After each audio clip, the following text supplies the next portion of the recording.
క్లియర్గా ఏంటంటే అది అది అది ప్రజాధనము ప్రజా సొమ్ము. ఇప్పుడు ఆమె మాట్లాడుకుంటే ఏం చేస్తుంటే ఒక ఆడపిల్ల తెలంగాణ ఆడబిడ్డను అని మాట్లాడుతుంది కదా. మరి బొచ్చడు శివాల జాతర అయింది కదా తెలంగాణలో. ఎక్కడ పోయినరు? మనం ఎన్నో ఇన్సిడెంట్ చూసినాం. ఎల్బీ నగర్ సిటీ చౌరస్తాలో ఆడోళ్ళ రేపులు జరుగుతుంటే నువ్వు పోయి ఎన్నాడు నువ్వు స్పందించలేదే. ఆడపిల్లలు ఇప్పుడు తెలంగాణ సమాజాన్ని చెప్పదలుచుకున్నా నేను. కాలేజ్ వచ్చే girls, degree college intermediate girls bathroom లేక సుట్టి ఇట్లా రౌండ్ నిలబడి అక్కడ బాత్రూమ్ పోయే పరిస్థితి ఉంటే ఇప్పుడు తెలంగాణ జనం ఈమె గురించి మాట్లాడాల్సిన అవసరం ఏం లేదు.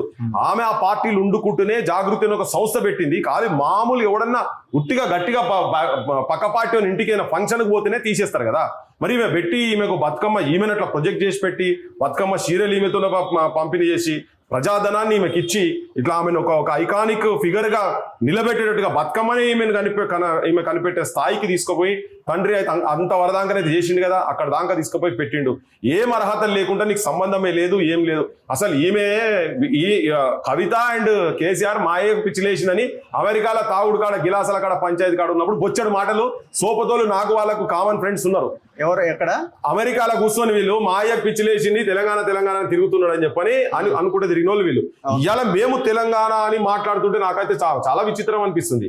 వీళ్ళు 5-6 ఏళ్ళ వరకు లేరు కదా. ఇవాళ ఇప్పుడు నేను ఇంటర్వ్యూ జస్ట్ ఇట్లా వచ్చుకుంటా చూస్తుంటే నాకు ఏమంటారు, హరీష్ రావు లేడు.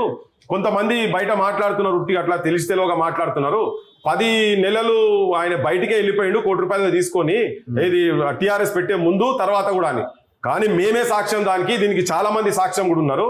Harish and Santosh day 1 party పెట్టక ముందు నుంచి ఉన్నారు. మేము కలిసి పనిచేసినాం. యారిక దీని మీద ఎక్కడెక్కడ ఏ టైంలో ఏమేమి ఉన్నామని ఈవెన్ సబ్స్క్రిప్షన్ పుస్తకాలు, మెంబర్షిప్ పుస్తకాలు కూడా ఓ రాత్రి మగాలు